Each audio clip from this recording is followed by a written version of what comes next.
Are there prophecies about an ascension contained within Buddhism? Do these prophecies include the arrival of a messianic, Christ-like figure that they call Maitreya? Do these prophecies also have very, very similar characteristics to what we see in Hinduism and even borrow some of the same words? Are there concepts of creation and dissolution? And is it possible that there were some misunderstandings in the original version of Buddhism about the length of these cycles and when these events will take place?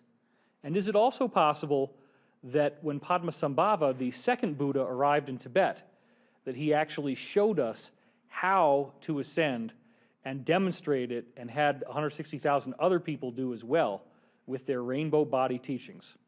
This is some of the most exciting information that I can share with you, and I can't wait to bring it to you today. So here's what we're going to do. We're going to start to talk about these lesser-known aspects of Ascension scholarship. If you want to try to understand what happens with Buddhism, you have to dig a little deeper, because there is some confusion in the Buddhist scriptures. There are holdovers from Hinduism, and that is a very important point that we need to start with here. Buddha himself was a Hindu. Buddha grew up in a Hindu culture. He was born in a very wealthy Hindu family, and they lived in their lush palaces, and he had never seen suffering before. All he knew was opulence and wealth and amazing abundance.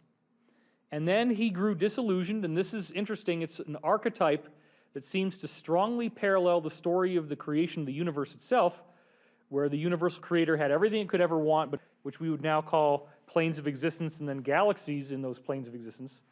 Those components all have their own free will. So they are one with that creator, but they also have separate free will that's distinct from the one infinite creator as well. So Buddha's story, I believe this is not an accident, parallels that archetype beautifully.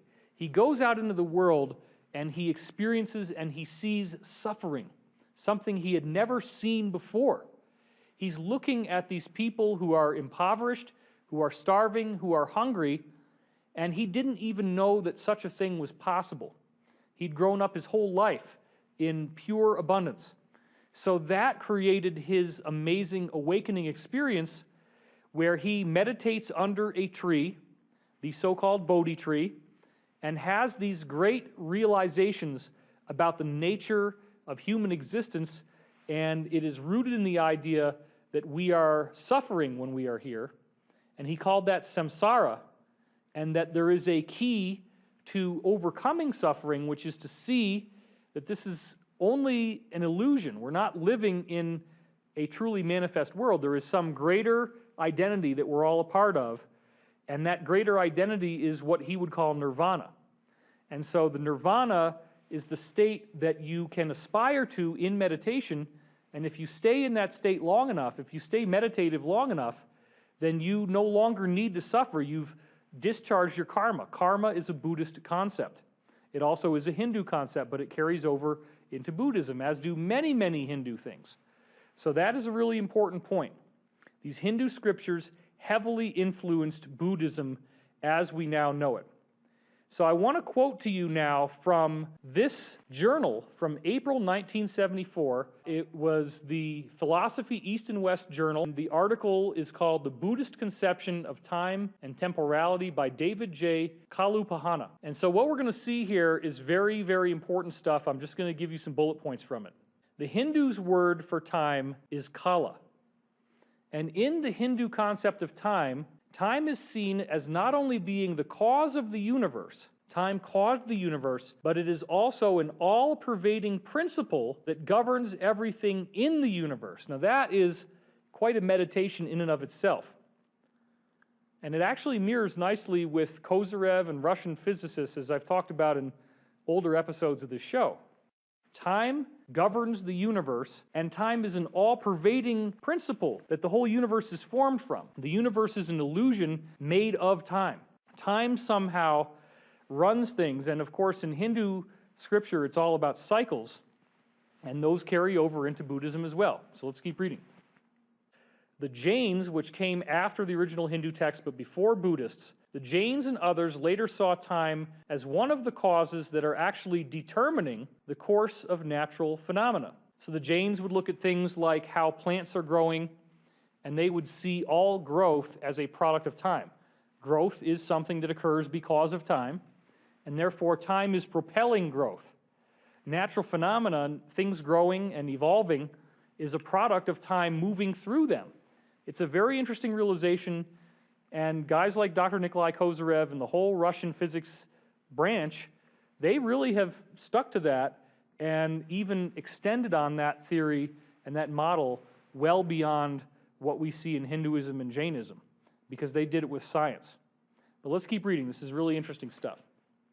Buddha realized in his own enlightenment that everything is being causally produced by time. That's a very important point. It's an illusion. In his own enlightenment that everything is being causally produced by time. That's a very important point. It's an illusion that is impermanent. Everything in the world is impermanent. And Buddha also believed that the beginning of the universe was inconceivable. Anamataga, that's the name he gave for it. Now, that actually mirrors what is in the Law of One. The Law of One says that the universe started in mystery, that this universal mind cannot fully be understood. There is mystery in its origin, and there is mystery in its completion. So Buddha seems to have nailed that part very, very nicely. Despite an inconceivable beginning, we witness periods of evolution, or vivata, and dissolution, or samvata. And this is going to become very important because those two periods, vivata and samvata, are the key of the whole thing, evolution and dissolution. The periods of vivata and samvata play out in terms of eons. Well, we know what that is. Eons are cycles of time. And so creation, evolution, dissolution, all these things play out in cycles. In Buddhist terms, these eons are called kappa. That's how it's said in this 1974 paper. It also is written as kalpa, either one. So a cycle is a kappa or kalpa. Now this is where I really catch interest, because when I did the research, I discovered, oh my gosh, the Buddhist term samvata is exactly derived from the Hindu word samvartaka, because as I showed you before, the word samvartaka also sometimes is shortened, and it is shortened to samvarta or samvata. So samvata in Buddhism is the word for the samvartaka fire. And the Hindus had it very clearly that there were ages, there were cycles, and that at the end of the age, it gives off its thing. So that carries over directly into Buddhism. Now what's weird though, is that Buddha does not nail down that there's going to be a samvartaka fire in the near future per se. He does predict a Messiah coming, but there is some lack of clarity about the length of these cycles in the surviving Buddha texts that we actually have. So this is one of those things that probably is a misunderstanding that I'm trying to smooth out for you so you can see how well everything fits together, because again, the word samvata is in Buddhism, samvata vivata. It's right there, where you have evolution and dissolution happening at the same time. The samvartaka fire creates dissolution, vivata, but it creates evolution at the same time. Actually, vivata is evolution, samvata is dissolution. So that flash, it is dissolving and it is building at the same time. And it depends again on which timeline you're on. So that duality, the word samvata vivata, carries over nicely into Buddhism, and it's really mentioned quite a bit. And it all ties back to the solar flash.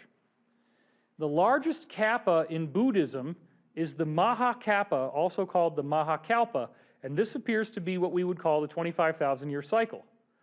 The ending of a Mahakalpa produces an apocalypse that can happen in Buddhist teaching in one of three ways. You have either water, fire, or wind. Well, look, there it is. The solar flash obviously is going to create all three. Fiery emanation from the sun. You're going to have the winds that are caused by the earth moving on its axis. And you're going to have the water that's caused by the flood. So this, again, makes sense because Buddhists don't really discount Hinduism. Buddha didn't throw it in the trash. he just added didn't throw it in the trash. He just added some things to clarify the original understandings, to bring it back to a monotheistic concept, a universal mind, instead of a pantheistic view, to see more in depth about meditation and about the importance of unifying your own consciousness with that universal mind, to really kind of refine and clarify this. But the Hindus are really big on asceticism and renunciation of the material world. That carries over perfectly into what we see in Buddhism. So there's a lot of parallels between Hinduism and Buddhism, obviously for good reason. So this thing about the Mahakalpa, the major cycle, it ends in an apocalypse of water, fire, or wind. And again, usually it's all three. So all of the key components that we're looking for carry through into Buddhism, and a lot of people may not even realize this. That's why I'm pointing this out to you. And they also see the Mahakalpa as dividing into 4 quarters. Now, there's different ways that we can divide the 25,000-year cycle. And the Mayan calendar is one such division. 5,125 years is exactly 1/5 of it. So if you divide the 25,000-year cycle into quarters, you're getting a little over 6,000 years per cycle. And there are certain views of this 25,000-year cycle that do look at it as I've said before, the great year. And the great year is broken up into 4 seasons, just like the regular Earth year has 4 seasons. And each of these seasons has a quality associated with one of the 4 elements: earth, air, fire, or water. And of course, in astrology, you're going to have planetary signs that would either be one of these 4 qualities. So the signs and the planets, it's all interrelated with these elements. So if you have a regular year that's going to always have one of the 4 elements associated with any sign, the great year is the same way. So all of this Buddhist stuff lines up very perfectly with the idea of a great year divided into 4 seasons, and all that we've been hearing about before, this idea that there's a catastrophe at the end of the cycle involving water, fire, or wind, or some combination of those 3. It's all there. Buddha's ideas, however, of these time cycles are inconceivably vast. And in that sense, there is a contrast with all the other schools of thought that we have investigated. And however, there is a prophecy of a messianic figure who arrives in a cycle change at the end of a kappa known as the Maitreya. And we're going to get back to that Maitreya in a minute here. But I want to just say something about these inconceivably vast cycles. Buddha he doesn't really refer to this very much. He only refers to it a few times. But he has some very strange analogies where his view of the kappa, or the kalpa, this cycle, is like basically the length of the entire universe. So he talks about things like if you had a huge cube of stone, and once every 100 years you brush a piece of silk against the side of the stone, that before you would ever be able to fully brush, you would have to be able to fully brush that giant stone all the way down to nothing with the silk every 100 years before you would add up to the length of a kalpa. So he's basically meditating on infinity and the idea that the universe is infinite. And it may be that in order to confuse us a little bit, when Buddha was channeling in this information, for that particular time, at that particular place, he wasn't being given specific information about the solar flash. When he meditated on the kappa, at that particular place, he wasn't being given specific information about the solar flash. When he meditated on the kappa or the kalpa, he saw it as the length of the universe. So he created these fanciful metaphors that are very trippy and give you a lot to meditate on, but it's a meditation on infinity. It's a meditation on how time is going to go on for so long. And it seems in some way that the original Hindu meaning of Samvartaka kind of got lost, and yet Buddha got this download on the Maitreya, this messianic figure that's going to be like him, and we'll get into that in a minute.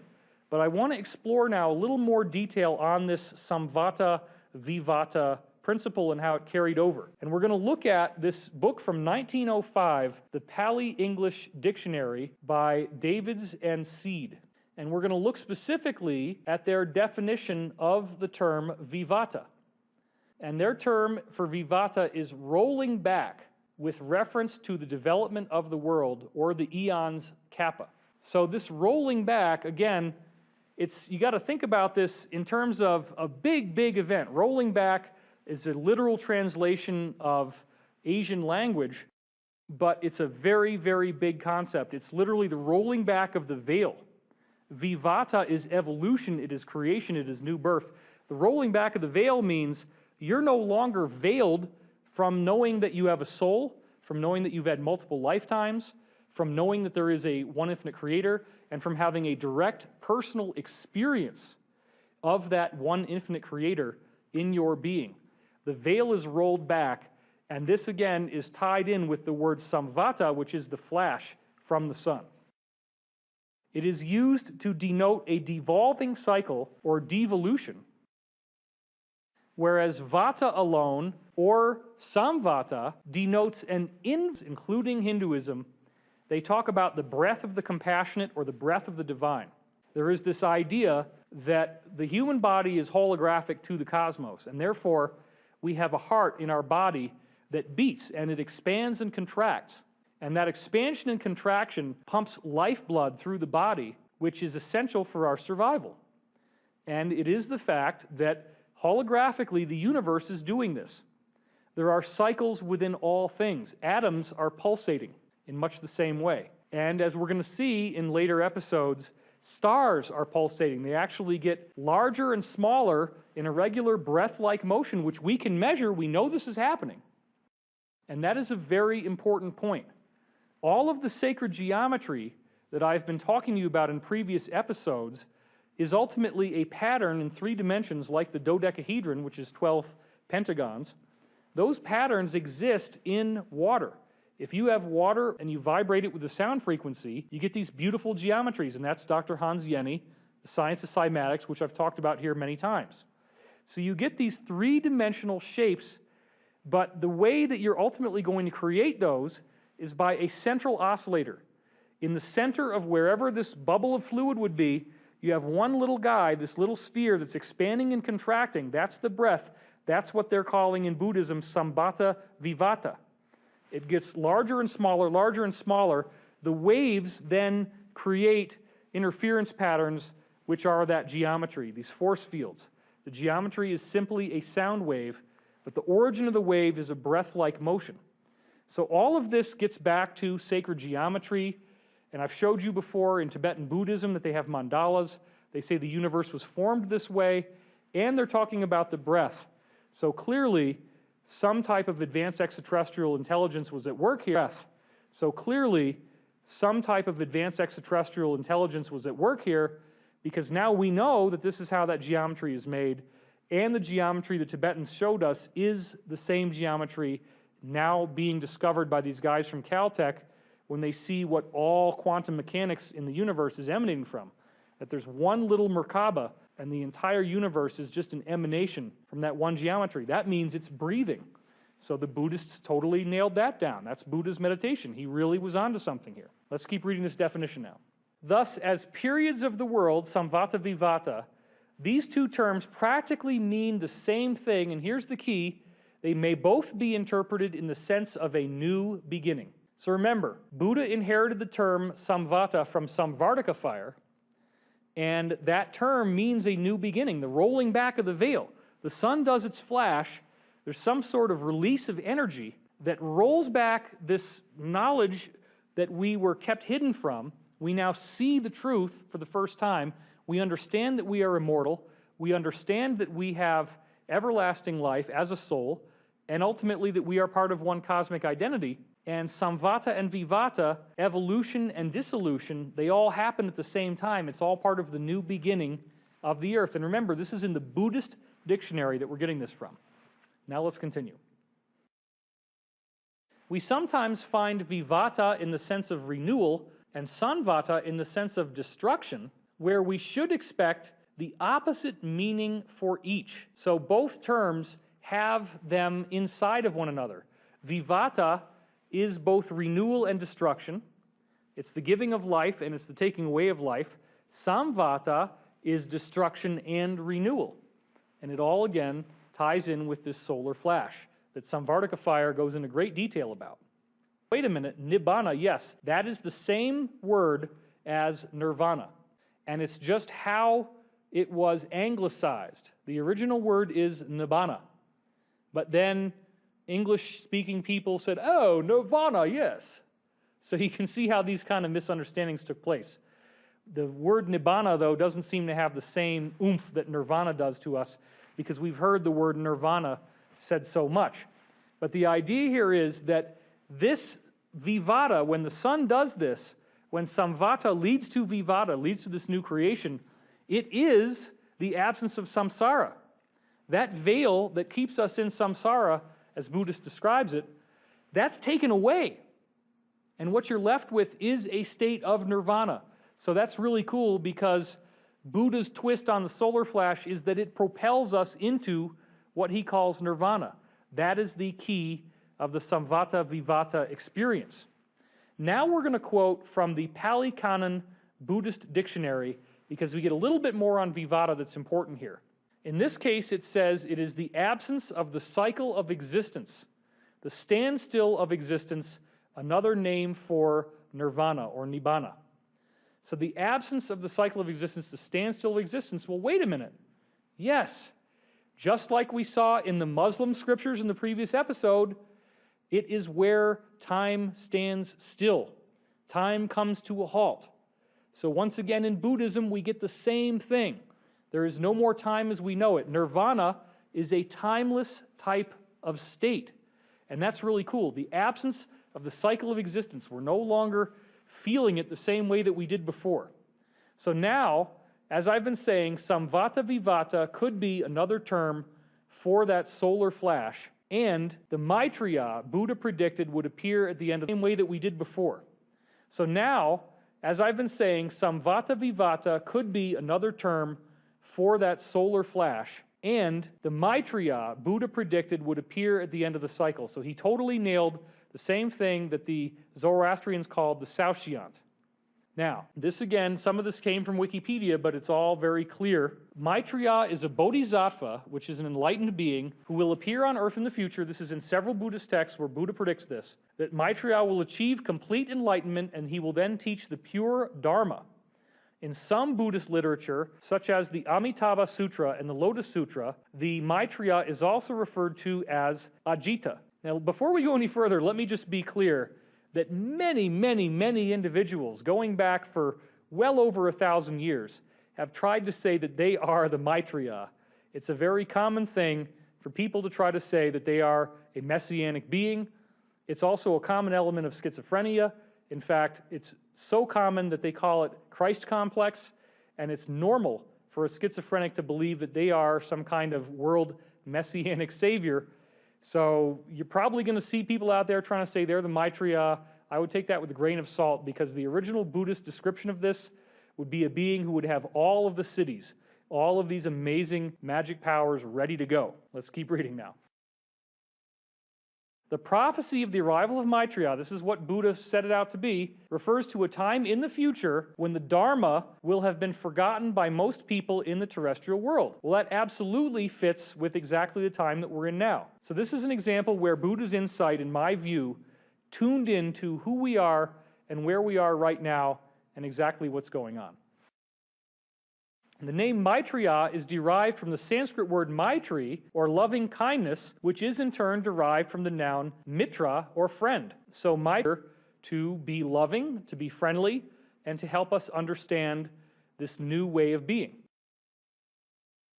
One mention of the prophecy of Maitreya is in a Buddhist text called the Maitreyavyakarana. And this mention of the prophecy of Maitreya, it implies that he is a teacher of meditative trance sadhana, that's just a meditative practice, and states that gods, men, and other beings, and now we're going to have the quote, this is what the Maitreya says he will be able to do for us, that once this event happens, we will lose our doubts and the torrents of our cravings. A torrent means a flow, like a very violent flow of water usually.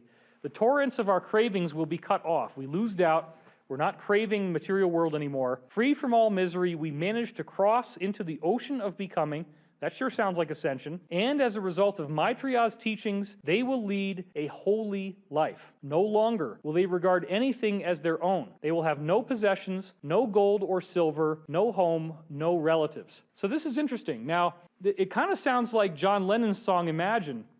Imagine no possessions, all this kind of stuff.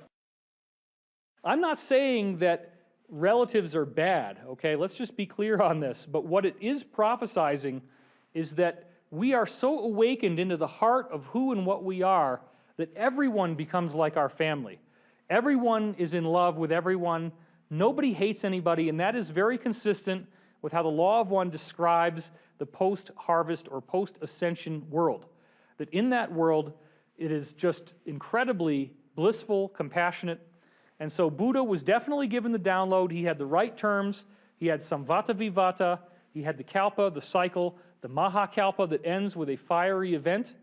And he has the emergence of a Saoshyant or Messianic type savior, a Maitreya. So isn't it interesting that these scriptures from various religious texts, savior, a Maitreya? So isn't it interesting that these scriptures from various religious texts all seem to have Messianic figures showing up? They talk about a solar flash. There's so many parallels. The only little tweak there is that when Buddha was meditating on what Samvata meant, he apparently didn't have the pedigree that the people in the original Hindu texts had. Remember, in the Hindu texts, it appears that extraterrestrials were openly walking among us much more than in Buddha's time. And everybody talks about, oh yeah, the Yuga fire at the end of the age. The sun does its thing, Samvartika fire. By the time Buddha was reading these texts and heard about this, that society where everybody knew about it as if it was a given, that wasn't there anymore. So I do believe that when Buddha meditated on it, the benevolent force working through him didn't say something apocalyptic for our immediate future. It talked about much longer cycles, and yet he's got the Mahakalpa, he's got the Maitreya, he's got the transition into a new age, he's got creation and dissolution happening at the same time, Samvata Vivata. It's all interconnected, and this prophecy says that we become this enlightened society where we're not attached to possessions anymore. We have spiritual insights, and we all feel totally in love with one another. Now let's keep reading the rest of it.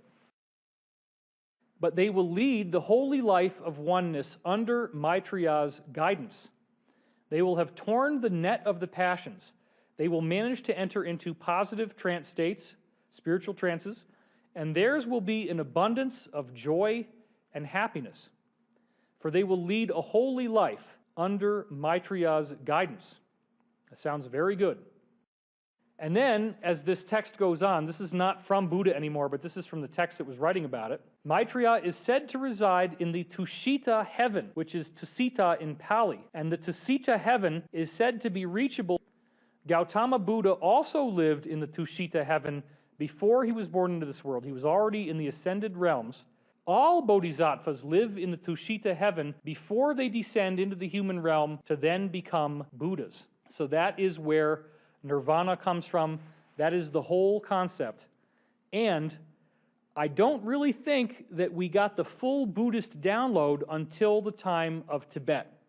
And I've talked about this before, so I'm just going to round out this episode by giving you a little bit of a reminder of exactly what we've learned now that I've showed you how Buddha downloaded the core of it. And I think the second Buddha, Padmasambhava, comes in and he refined it even further.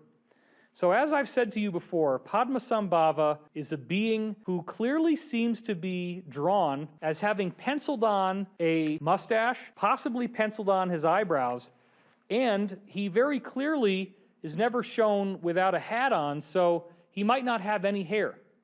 And that would suggest that Padmasambhava was an extraterrestrial. Remember, the word Padmasambhava means lotus-born, and it was said that he came in from an egg from the sky, and that he was just born out of this egg that flowered open like a lotus. And then that would clearly indicate somebody that was an extraterrestrial human, plus he doesn't seem to have any hair, and that's consistent with various reports of human-like ETs.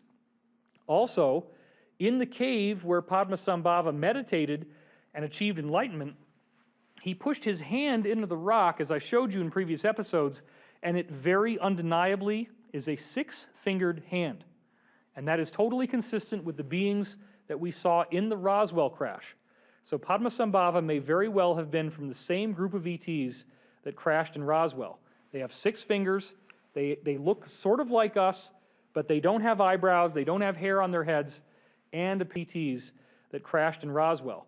They have 6 fingers, they look sort of like us, but they don't have eyebrows, they don't have hair on their heads, and apparently they also have these really amazing abilities. So Padmasambhava came in and took what Buddha had started with and further refined it into a set of spiritual teachings that led to a path for ascension. Some of the more controversial aspects of this, as I've been saying to you before, is that it included tantric sexual practices in which people would have prolonged sexual intercourse, but then they would be meditating as they do it. And this would also occur in these beautiful areas in the Himalayan mountains where you have an incredible view. And supposedly, these practices, at least in Padmasambhava's time, would greatly accelerate your ascension path. You can cultivate and enhance your vital energy or your chi through these types of practices. And that is something that some people are still trying to do that now, but a lot of the stuff that you hear about with Tantra these days seems to kind of sound like less than fully virtuous, people that are having these sex parties and that kind of stuff, which I'm not saying that's what you should be doing. But I do think in the context of a mated, monogamous relationship, that if you can practice some of these meditative exercises, you might actually get a lot of spiritual growth in a short time. And in fact, the Law of One talks extensively about sacred sexuality and how to activate those higher centers by meditating while you are engaged in that practice.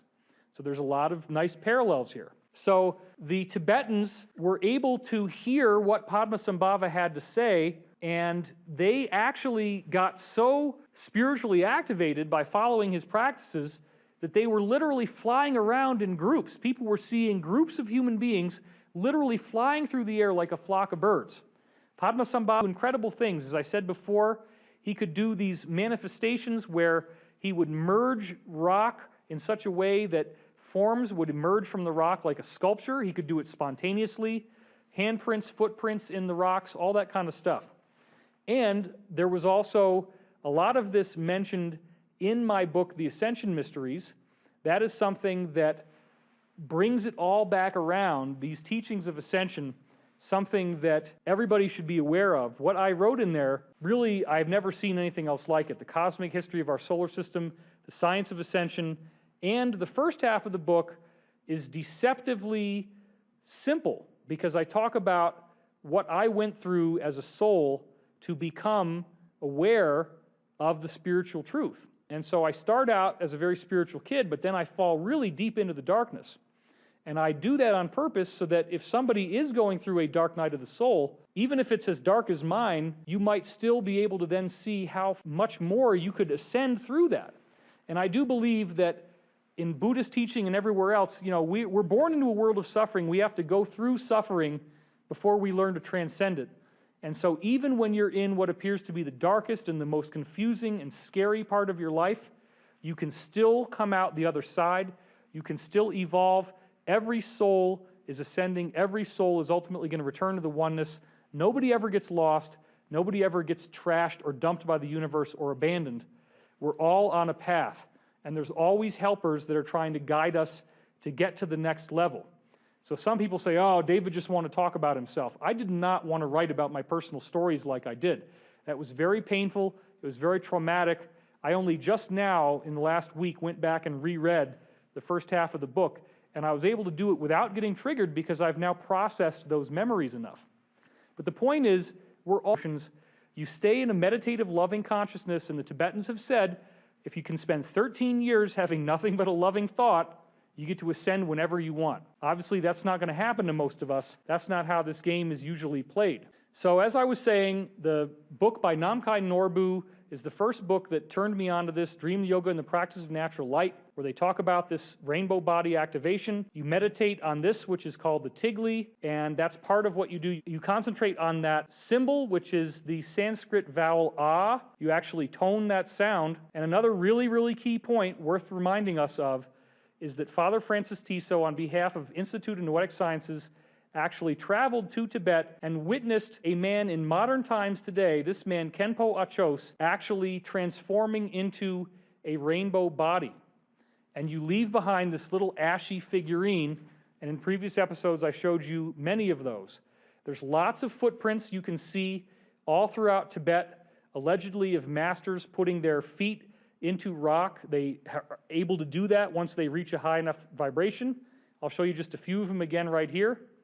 This one is called the Pima Wangyal footprint, and this is one that is, you can go into the temple and see it there. You see how the foot just mushes into the rock like it poses no resistance. Another one here is Lama Dorje Sangwa, and here these two guys are posing next to it, and we're going to get a closer up view of it now. We zoom in on it a little bit. You can sure enough see there is a footprint mushed into the rock, and again, people witnessed this stuff. So it wasn't like somebody faked this. These were eyewitness things that happened with crowds of people around.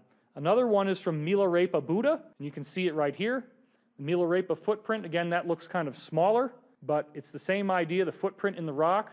Another one, Jingten Sumgon at Drikum Gompa, and that one is very, very nice and symmetrical. So sometimes that apparently happens at Drikum Gompa, and that one is very, very nice and symmetrical. So sometimes that apparently happens as well. A very good imprint. Now, I want to close out this episode and launch us back into the discussion of interplanetary climate change is going to prove all this stuff by sharing with you a very important quote from William Henry and Dr. Mark Gray in William Henry's book, and they wrote it together on the light body. I quoted this in, I believe, Source Field Investigations. Is totally worthy of repetition right here, because it shows how ubiquitous this concept of the light body is in all the different traditions that I've been showing you. They all have the same idea. So here we go. In Sufism, this light body is called the most sacred body, or the super celestial body, and again, those are people getting it through Islam. Taoists call it the diamond body, and those who have attained it are called the immortals and the cloud walkers, because they literally can fly through the clouds. Yogic schools and tantrics call it the divine body. In Kriya Yoga, it is called the body of bliss, the same thing. In Vedanta, it is called the superconductive body. The ancient Egyptians called it the luminous body or being, Ak, or the Karas. So it shows up in Egyptian scripture too, and we saw that. This conception evolved into Gnosticism, where they refer to it as the radiant body, this idea of a mass awakening, shower of sparks. In Mithraism, it is called the perfect body. We covered that and how the sun is going to do its thing in Mithraism. In the Hermetic corpus, that's again Egyptian, it is called the immortal body.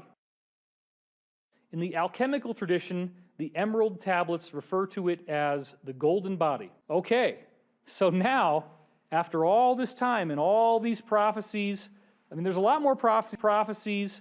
There's a lot more prophecies we could go through, and I'm going to do more of those in the future, because we've only covered the ancient stuff.